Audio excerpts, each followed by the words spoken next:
बिस्मिल्लाहिर्रहमानिर्रहीम। अस्सलाम वालेकुम। मैं अल्तामा ज़ाहिद हूँ द पब्लिक प्रोफाइल में खुशामदीद नाज़रीन।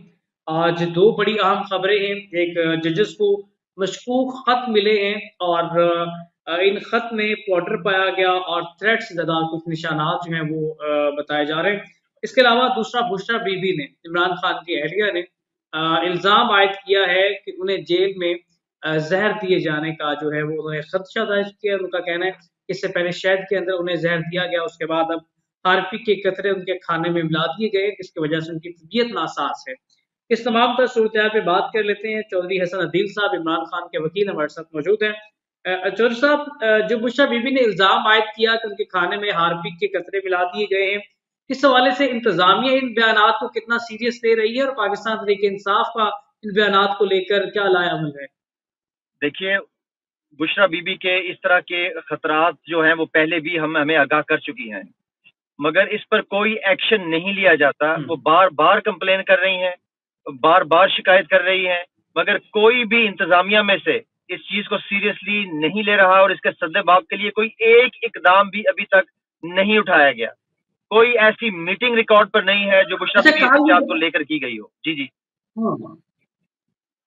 तो साहब, कहा ये जाता है कि जो बुशरा बीबी है उनकी तबीयत थोड़ी सी शक मिजाज के साथ जो है वो थोड़ा सा है उनका, क्योंकि उनका एक एज ए इस्लामिक कंट्रोवर्सी के लिहाज से भी वो बात करती रहती हैं। मुख्तलिफ इलाकों के अंदर ये बात है, तो वो कहते हैं कि उनमें शक भी बहुत ज्यादा है। शायद इस वजह से उन्होंने ये शक जाहिर किया कि उनके खाने में जहर दे दिया गया है। इस हवाले से इमरान खान ने भी कोई वाजे जो है उन्होंने भी आज मीडिया को कहा कि बुशरा बीबी ने कभी मीडिया को जो है वो डील नहीं किया, उनके बयानात को सीरियस ना लिया जाए। तो क्या वजह है कि सिर्फ शक की बुनियाद पर इस तरह के इल्जामात हैं या इसका हकीकत से भी ताल्लुक है? क्योंकि मेडिकल रिपोर्ट भी तो आनी चाहिए जेल की। देखिए, इस्लामी होना और शकी होना ये एक बात नहीं है। अगर कोई अपने दीन से लगाव रखता है, वो दीन में आगे बढ़ना चाहता है, अल्लाह के करीब होना चाहता है, इसका ये मतलब नहीं है कि वो शकी हो गया है। देखिए, वो उन्होंने एक इल्जाम लगाया है। देखिए, इमरान खान साहब के बात करने का मकसद ये था कि बुशरा बीबी को मीडिया से डील करने का ज्यादा तजर्बा नहीं है, इसलिए वो जो बात है डायरेक्ट कर देती है। अब बुशरा बीबी ने तो अपने डायरेक्ट खदशा का इजहार कर दिया। अब इंतजामिया का काम है कि इस पर एक्शन ले। वो मेडिकल रिपोर्ट अगर कोई लेनी है तो उनके टेस्ट किए जाएं और इस चीज को साबित किया जाए। अगर अगर वो खुदा न खास्ता अगर वो गलत बात कर रही है और उनके खाने में कुछ नहीं मिलाया गया तो रिपोर्ट में आ जाएगा। वो क्यों टेस्ट नहीं कराते? वो क्यों मेडिकल टीम को एग्जामिनेशन के लिए नहीं भेजते? इसीलिए नहीं भेजते क्योंकि उनको पता है कि बुशरा बीबी जो इल्जाम लगा रही है वो बिल्कुल ठीक है। बुशरा बीबी के खिलाफ बहुत बड़ी साजिश की जाती, पहले भी की गई, अब भी की जा रही है।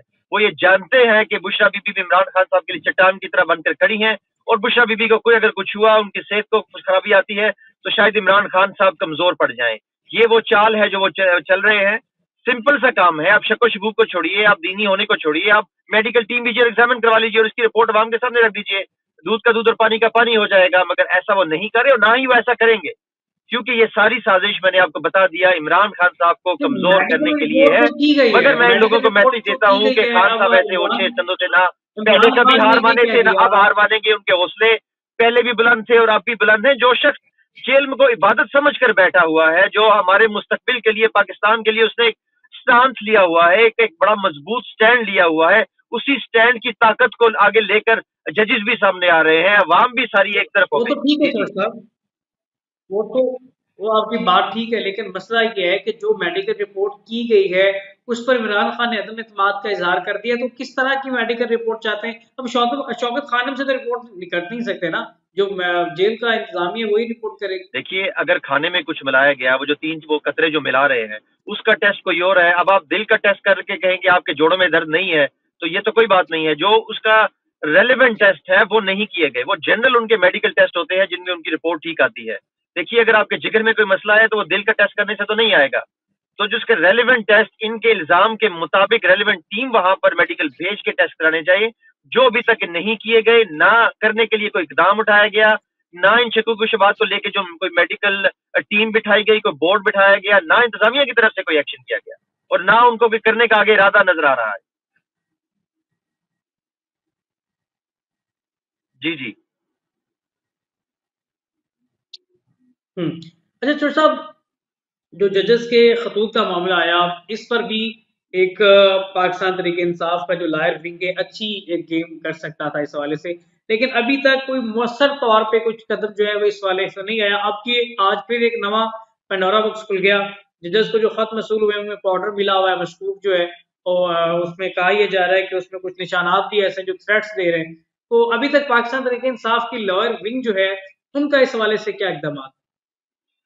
देखिए, मैं आपको लीगल इसका पर्सपेक्टिव बताऊं कि जो लेटर लिखा 6 जजेस ने सुप्रीम कोर्ट को, उसका पैराग्राफ 6 अगर आप पढ़ें तो उस पैराग्राफ 6 में वो direct executive branch of the state पे वो इल्जाम लगाते हैं वो जजेस कि इन्हीं के कहने पर आगे जो इंटेलिजेंस के ऑफिशियल्स हैं, इंटेलिजेंस के ऑपरेटिव्स हैं, वो ये सारी कार्रवाइयां करते हैं और फिर हुकूमत इन कार्रवाइयों को इस्तेमाल करके जजेस को ब्लैकमेल करती है, जजेस को आगे से तंग करते हैं। तो एग्जीक्यूटिव ब्रांच पे इल्जाम है, यानी हुकूमत पर डायरेक्टली इल्जाम है। अब जो चीफ जस्टिस साहब हैं वो हुकूमत के जो सबसे बड़े ओहदेदार हैं, जो वजीर आजम है, उन्हीं के सामने बैठ गए कि आप बताएं क्या करना चाहिए। और वजीर आजम साहब ने क्या किया कि एक रिटायर्ड जज को कमीशन बना दिया। यानी जिनके खिलाफ इल्जाम है, जिन्होंने जो इस टेरनी के हाथों में खेल रहे हैं, जो इन जुल्म सितम के हाथों में खेल रहे हैं और सबसे बड़े बेनिफिशरी हैं, उन्हीं के हाथ में आपने दे दिया कि अब आप फैसला करेंगे इसका क्या करना है। सुप्रीम कोर्ट को खुद ही एक्शन लेना चाहिए। सुप्रीम कोर्ट को चाहे सो मोटर्स लें, चाहे वो एक फुल कोर्ट बेंच बनाए। इस पर पाकिस्तान तहरीक इंसाफ के लॉयर्स का एक बड़ा क्लियर स्टांस आ चुका है कि सुप्रीम कोर्ट को ही एक्शन लेना चाहिए। इसमें जो हुकूमत है या जो शहबाज शरीफ की हुकूमत है, जो कि इस सारे टिरनी की सारे जो सिस्टम बना हुआ है जिसमें अवाम या डेमोक्रेसी को खत्म कर दिया है, सियासत का कत्लेआम कर दिया गया है, डेमोक्रेसी का कत्लेआम कर दिया गया है। और अब एक अनइलेक्टेड हुकूमत जो कि फ्रॉड करके इसी जो सारी गेम करके इन सारी ऑपरेटिव्स को यूज करके जजेस को धमका के अपने हक में फैसले लेके फॉर्म 45 47 का फ्रॉड करके आके बैठ गए हैं। उन्होंने अवाम को क्या इंसाफ देना है या क्या रिलीफ देना है, जो खुद ही सिस्टम के बेनिफिशरी हैं। तो पाकिस्तान के लॉ तहरीक इंसाफ के लॉयर्स का बड़ा क्लियर स्टांस है। जी जी बताइए। आपने तमाम केसेस देखे, एक चीज तो वाज़ेह नजर आती है कि जो भी हो रहा है वो अना का मसला है। कल पाकिस्तान मुस्लिम लीग नून के एमपी इफ्तिखार चच्चड़ से हमारी बात हुई तो उन्होंने कहा कि हम पाकिस्तान तहरीक इंसाफ के साथ बैठने को तैयार हैं, पहले वो हमें तस्लीम करें। आज राना सनाउल्लाह ने बयान दे दिया कि पहले वो हमारा सियासी वजूद बर्दाश्त कर लें तो हम भी इमरान खान का सियासी वजूद तस्लीम कर लेंगे। फिर पाकिस्तान तहरीक इंसाफ ही क्यों ऐसे स्टैंड लेती है? खुद को मुश्किल में डाला हुआ है, अपनी अहलिया को भी डाला हुआ है, पूरी पार्टी को मुश्किल में डाला हुआ है। हम उनका सियासी वजूद एक्सेप्ट करने को तैयार हैं। सियासी वजूद की डेफिनेशन क्या है? वो मैंडेट जो अवाम सियासतदानों को किसी एक पॉलिटिकल पार्टी को देती है, वो उनका सियासी वजूद है। मुस्लिम लीग नून का सियासी वजूद इस टाइम नेशनल असेंबली के 17 सीट्स हैं, 2/3 से ज्यादा अक्सरियत पाकिस्तान तहरीक इंसाफ को है। पहले अवाम से अवाम का छीना हुआ मैंडेट वापस करें। जो आपने दिन दहाड़े उनके मैंडेट पर, उनके हक पर, डेमोक्रेसी पर डाका डाला है, वो हक हमें वापस करें। आप अवाम का वजूद एक्सेप्ट करें, हम आपका सियासी वजूद एक्सेप्ट कर लेंगे। तो सब आई सीटें वापस कौन करता है? इस तरह से कौन सीटें वापस करेगा? आई घर की सीटें वापस कौन करेगा? बिल्कुल वापस नहीं करेंगे। मैंने पहले भी कहा कि ये लोग तो सिस्टम के बेनिफिशरी हैं। ये लोग तो इस टिरनी के, उन्होंने जैसे कि जजेस ने इल्जाम लगाया, जजेस ने तो बड़ी क्लियर बात कर दी कि ये स्टेट वाले ही हैं जो इंटेलिजेंस ऑपरेटिव्स को यूज करते हैं अपने हक में फैसले लेने के लिए। इन्होंने तो सिस्टम को इस्तेमाल करके अपने हक में फैसले ले ली, अपनी हुकूमत बना ली। तो इनको अवाम से, डेमोक्रेसी से, सियासत से कोई गर्ज नहीं है। ये तो ओछे अटकंदे इस्तेमाल करके, जुल्म सितम का रास्ता इख्तियार करके, उन लोगों के हाथों में खेल कर जो लोग पाकिस्तान की वहां पर जुल्म करते हैं हुकूमत में आ गए हैं। इनका सियासी वजूद कैसा? जी। पाकिस्तान मुस्लिम लीग नून और पाकिस्तान तहरीक इंसाफ एक पेज पर तो है इस पॉइंट पे कि एस्टेब्लिशमेंट का किरदार सियासत में नहीं होना चाहिए। तो अभी अगर मुस्लिम लीग नून और पाकिस्तान तहरीक इंसाफ अगर वन पेज पे आके एस्टेब्लिशमेंट को ग्राउंड से बाहर करे तो बड़ा आसानी के साथ कर सकती है। तो पाकिस्तान तहरीक इंसाफ क्यों नहीं एक कदम पीछे हटके जो है मुस्लिम लीग नून के साथ हाथ मिला ले? इस बात को समझें, पीपल्स पार्टी को भी, तो पीपल्स पार्टी भी नून के साथ हाथ मिला लिया। इस बात को समझें कि मुस्लिम लीग नून और पीपल्स पार्टी ने जो हाथ मिलाया वो पावर पॉलिटिक्स है। वो इक्तदार में आने के लिए वो कुछ भी करेंगे, वो किसी से भी हथियार वो हाथ मिला लेंगे। पाकिस्तान तहरीक इंसाफ पावर पॉलिटिक्स नहीं कर रही, अवाम की उमंगों की बात कर रही है, डेमोक्रेसी की बात कर रही है, डेमोक्रेसी के असूलों की बात कर रही है, उन कॉन्स्टिट्यूशनल राइट्स की बात कर रही है जो अवाम के पास हैं, जो अवाम के बुनियादी हकूक है। मगर पाकिस्तान तहरीक इंसाफ और मुस्लिम लीग नून सेम पेज पर नहीं है। मुस्लिम लीग नून नहीं चाहती कि एस्टेब्लिशमेंट या किसी भी और चीज का पॉलिटिक्स में रोल ना हो, क्योंकि ये इस चीज से साबित होता है कि वो उन्हीं के कंधों पर तो बैठ कर आए हैं। अगर उनका रोल ना होता तो वो सारे, उनको खुद पता है कि वो हारे हुए इलेक्शन, जिस तरह मुस्लिम लीग नून के 2-3 एमएनए से सीट छोड़ी, बाकी सब भी छोड़ देते कि भाई हम तो एस्टेब्लिशमेंट या किसी और के हाथों में नहीं आएंगे, जो हमें अवाम ने मैंडेट दिया हम उसी को मानेंगे। मुस्लिम लीग नून और पाकिस्तान तहरीक इंसाफ सेम पेज पर हरगिज नहीं है। सिर्फ पाकिस्तान तहरीक इंसाफ ये ऐसी जमात है जो चाहती है कि अवाम की मांगों के मुताबिक फैसला किया जाए, अवाम की इज्तिमाई सोच से ही ताकत निकली चाहिए, अवाम ही ताकत का सरचश्मा है। पाकिस्तान मुस्लिम लीग नून को अवाम कम्प्लीटली तौर पर रिजेक्ट हो चुकी है, उनकी सियासत खत्म हो चुकी है, उनकी करप्शन अवाम के सामने है, बिल्कुल नंगे होकर रह गए हैं। तो वो कभी भी नहीं चाहेंगे, क्योंकि उनके बस में नहीं है अवाम के वोटों पर से मुंतखब होकर पार्लियामेंट में बैठना। उन्हें तो कोई सहारा ही चाहिए, और वो सहारा बड़े कमाल से वो ले रहे हैं।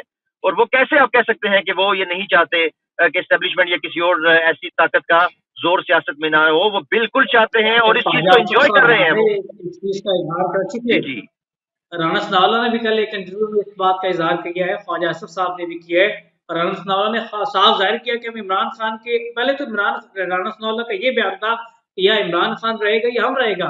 अब वो एक कदम पीछे हट गए, वो कहते हैं कि हम इमरान खान का सियासी वजूद मानने को तैयार हैं, उनका जो उनका मैंडेट है वो अवाम उनके साथ है, वो चीज़ हम माने हैं बाकायदा कि उनके साथ अवाम है। तो हम पहले इमरान खान हमें तस्लीम करें। इमरान खान साहब का ये नारा है, मैं इन्हें छोड़ूंगा नहीं, इन्हें जेल में डाल दूंगा, सबको जेल में डाल दूंगा। तो इस सख्त रवैये के साथ किस तरह से टेबल टॉक की जा सकती है? देखिए, राना सनाउल्लाह साहब झूठ बोल रहे हैं। वो इमरान खान साहब को का सियासी कद एक्सेप्ट नहीं कर रहे। इमरान खान साहब का सियासी कद वो है जो अवाम ने उन्हें दिया है। अवाम ने उनको 2/3 मैंडेट दिया है। जब तक वो मैंडेट एक्सेप्ट नहीं करते, कोई और स्टेटमेंट जिनके मुंह से निकले वो झूठ है। देखिए, जो बंदा कानून तोड़े, क्या उसको कानून के मुताबिक सजा नहीं मिलनी चाहिए? क्या ये लोग कानून से ऊपर हैं, आइन से ऊपर हैं? इन लोगों ने कानून तोड़ा है, इन लोगों ने जुर्म किया है। अवाम के मैंडेट पे डाका डालने से बड़ा जुर्म तो हो नहीं सकता। जो शख्स भी जानबूझकर ऐसा करे, मेरे ख्याल में उस पर आर्टिकल 6 का मुकदमा लगना चाहिए, क्योंकि अवाम ही ताकत का सरचश्मा है। आइन के मुताबिक अवाम अपनी हुकूमत जो है वो सिलेक्ट करती है, अवाम के वोट से ही सब ताकत मिलती है। ये अवाम के वोट से नहीं आए हुए, ये इनको अवाम से गर्ज ही कोई नहीं है। ये एस्टेब्लिशमेंट या किसी और ऐसी ताकत के कंधों पर चढ़कर हमेशा अपनी सियासत करना चाहते हैं, क्योंकि इनको जानते ही, इनको पता लग गया है कि अवाम में ये मकबूल नहीं है। अवाम में शऊर आ चुका है, अवाम बेदार हो चुकी है। अवाम जो अगली नौजवान नस्ल है वो इमरान खान साहब के नजरिए के साथ अटैच है। तो इन सब हालात के पेश नजर ये लोग कभी भी डेमोक्रेटिक जो वैल्यूज हैं उनको कभी भी एक्सेप्ट नहीं करेंगे, उनको मानेंगे नहीं। इसके अलावा जो भी स्टेटमेंट देते हैं अच्छा, इमरान खान साहब को एक्सेप्ट करते हैं, वो बिल्कुल झूठ है। लीगली तौर पे एक लीगली सवाल, आप लीगल जी जी। जो सारे मामला देख रहे हैं, पाकिस्तान तरीके इंसाफ का अपना भी कोई वजूद होगा या सुन्नी इत्तेहाद कौंसिल के कंधे पर ही अपनी पॉलिटिक्स आगे आगे फ्यूचर में करेंगे? हम जो है सुन्नी तहरीक के कंधों पर चढ़कर अपनी सियासत नहीं कर रहे। हमारा अपना एक नजरिया है, अपनी पहचान है, अपना हमारा एक सियासी कद काठ है। 2/3 से ज्यादा अक्सरियत हमारे साथ है। अवाम, नौजवान नस्ल की तरफ कोई भी सर्वे उठा के देख लें, लोग सुन्नी इत्तेहाद पागलों की तरह पीटीआई के साथ अटैच है। तो पीटीआई की शनाख्त अपनी है, वो किसी के कंधे पर नहीं है। और आगे जो आपने लीगल सवाल पता किया, होगी तो सुन्नी जी इत्तेहाद कौंसिल की है जी ना? जी, मैं बताता हूँ। नाम तो सुन्नी इत्तेहाद कौंसिल का जी यूटिलाइज हुआ बिल्कुल ना? बिल्कुल, मैं अब आपको आपकी बात का जवाब दे रहा हूँ। पहले मैंने एक हाफ जवाब दिया, दूसरा जवाब ये है कि पाकिस्तान तहरीक इंसाफ के जो केसेस हैं पार्टी के हवाले से लेकर वो इलेक्शन कमीशन में मौजूद हैं, उससे आगे भी हमारे पास एवेन्यूज मौजूद हैं। तो अपनी लीगल बैटल लड़ रहे हैं, मगर पाकिस्तान में कुछ इंसाफ देने को ही तैयार नहीं है। जजेस खुद इंसाफ की भीख मांग रहे हैं, तो हम कहाँ पर जाएं? हम तो कोशिश कर सकते हैं, ये जो यही सारे इदारे हैं, सुप्रीम कोर्ट है, हाई कोर्ट है, इन्हीं इदारों के पास हमने जाना है और हम बार बार जा रहे हैं। इसके अलावा फिर दूसरा ऑप्शन हमारे पास बचता है कि हम लॉन्ग मार्च शुरू कर दें, हम धरने देना शुरू कर दें। वो हमारा आखिरी स्टेप होगा। हमें फोर्स ना किया जाए, अवाम को मजबूर ना किया जाए कि उनका एतमाद जो है इंसाफ देने वाले इदारों से बिल्कुल उठ जाए, और हमें फिर सड़कों पर निकलना पड़े, हमें फिर धरने देने पड़े, हमें फिर दमादम मस्क अंदर करना पड़े। पर मैं आपको यकीन दिलाता हूं कि अगर हमें इंसाफ ना मिला, अगर हमें ये ऑप्शन इस्तेमाल करना पड़ा, तो हम जरूर करेंगे। आइन हमें हक देता है, हम कानून के दायरे के अंदर रहकर अपना ये सारे हकूक इस्तेमाल करना जानते हैं।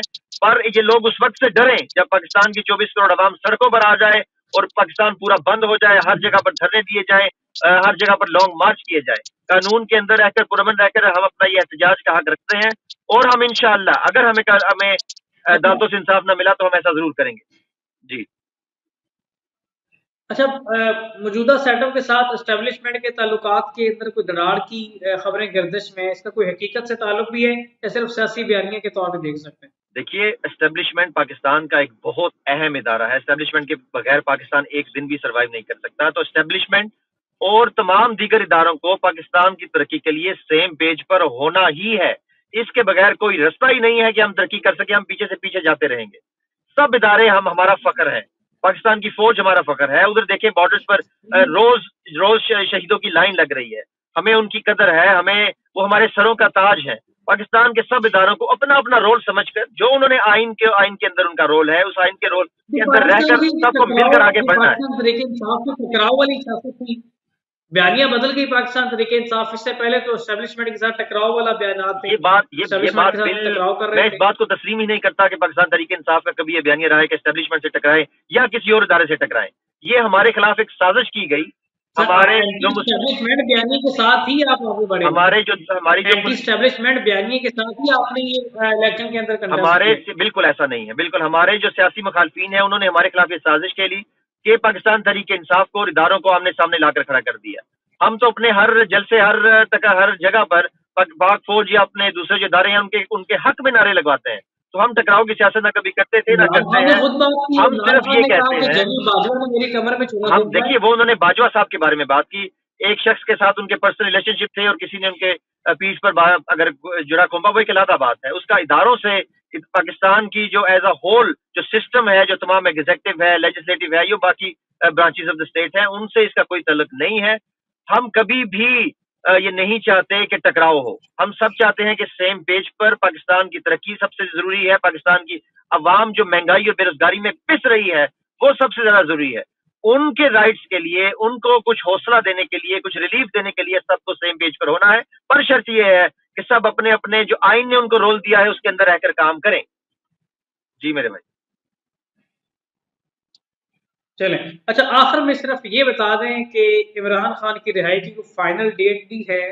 फाइनल डेट मिल नहीं सकती। मैं पहले भी अर्ज करता रहता हूं कि जब अगर कानून के मुताबिक ईद से पहले या ईद के बाद अगर में? कानून के मुताबिक देखें तो कल उनको बाहर आ जाना चाहिए या कई महीने पहले उनको बाहर आ जाना चाहिए था। मगर यहाँ पर कुछ इंसाफ नहीं है। जिस मुल्क में जजेस खुद बेचारे इंसाफ के लिए इधर उधर जाते हैं और फिर उन्हें डराने के लिए लेटर्स भी आ जाते हो, इस मुल्क में आप कोई तारीख दे नहीं सकते इमरान खान साहब के अक्सर बाहर आने की। हमें उम्मीद है, हम जब केसेस को देखते वर्कर हैं, हम गुस्से जब में है अपने ना। केसेस को देखते हैं उनमें कितनी जो हमारे खिलाफ बनाए गए, जब उनको उनमें देखते हैं कि बिल्कुल सख्त नहीं है, जान नहीं है, कोई लीगल आर्ग्यूमेंट नहीं है हमारे खिलाफ, तो हम उम्मीद करते हैं कि खान साहब इंशाल्लाह ईद से पहले बाहर आ जाएंगे। हसन साहब, मसला ये है कि वर्कर मायूस है क्योंकि असद कैसर साहब ने इससे पहले कहा कि रमजान से पहले बाहर आ जाएंगे, फिर कहा कि ईद से पहले बाहर आ जाएंगे, अब कह रहे हैं ईद के बाद बाहर आ जाएंगे। तो वर्कर इस वक्त गुस्से की कैफियत में गुस्सा कर रहा है, नाराज है। वर्कर जो चाहता है कि वो वर्कर ये समझता है कि पाकिस्तान तरीके इंसाफ की लीगल टीम कुछ भी नहीं कर रही है। गुजरावाला के अंदर 50 बंदों को 5 साल कैद की सजा सुना दी गई। लीगल टीम क्या कर रही है 9 मई के वाकयात में? लीगल टीम क्या करे मुझे बताएं। लीगल टीम तो लीगल केस प्रेजेंट कर सकती है, लीगली अपने आर्गुमेंट दे सकती है। अब लीगली तौर पर तो केस क्लियर है, इस बंदे को बरी करें। अब जो जजेस हैं वो बरी ना करें तो हम क्या करें। अब हाई कोर्ट ने, जजेस ने जब सारा पोल आपके सामने खोल दिया कि उन लोगों को थ्रेट्स मिलते हैं, उन पर प्रेशर होता है और उनसे पैसे करवा लिए जाते हैं, इसमें आप दुनिया के बड़े से बड़े वकीलों की एक फौज भी खड़ी कर दें, जब जज कानून के मुताबिक फैसला देने को ही तैयार नहीं तो वकील क्या करेंगे।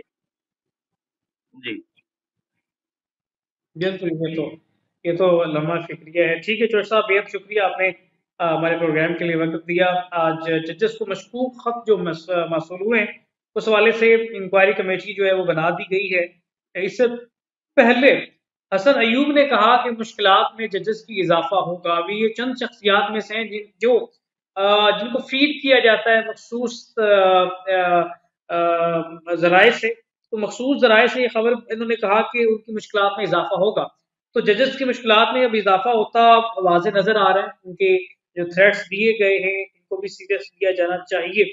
और अगर ये थ्रेट्स यकीनी तौर पर कहा यह जा रहा है कि जो पाउडर मिला गया है ये कुछ तो पॉइजनिंग होती है जिसकी वजह से मौत भी हो सकती है। तो इस तरह का अगर मामलात हैं तो यकीनी तौर पर अदलिया को स्टैंड लेना होगा। अगर इससे पहले काजी फायज़ा ने यह बात की कि तमाम जजेस ने उनकी पीठ में छुरा घोंपा है तो इसकी भी इंक्वायरी करवाएं तो ये पता चलेगा कि अब ये कौन छुरा घोंपने के लिए तैयार है। यकीनी तौर पर कोई आम शख्स तो ये इतना बड़ा कदम नहीं उठा सकता। अहम शख्सियात का कुछ पुनाई के बगैर तो ऐसे काम नहीं हो सकते। तो यकीनी तौर पे उम्मीद है कि अदलिया इस हवाले से सो मोटो लेगी और इंक्वायरी कमेटी बनाएगी ताकि हमारा इंसाफ का सिस्टम आज़ाद हो। इमरान खान ने जब तहरीक का आगाज किया तो उन्होंने कहा कि इंसाफ के असूल के लिए तहरीक इंसाफ नाम रखा कि इंसाफ का बोलबाला करना है। यकीनी तौर पे इमरान खान की भी जो 26 साल जदोजहद है ये इंसाफ के असूल के लिए, तो आज भी 26 साल बाद वो इंसाफ के असूल के लिए खड़े हैं। तो अदलिया अगर आज़ाद होती है तो यकीनी तौर पे नवाज शरीफ के केसेस भी बोगस थे, इमरान खान के भी केसेस बोगस थे, तो हर दौर में सियासी इंतकाम का जो है निशाना बनाया जाता रहा है सियासतदानों को। इस हवाले से तफसीली रिपोर्ट हमारे आप इसी चैनल पे इंशाल्लाह मुलाहिजा करेंगे। तब तक के लिए अपने मेज़बान उसामा ज़ाहिद को दीजिए इजाज़त। अल्लाह निगहबान।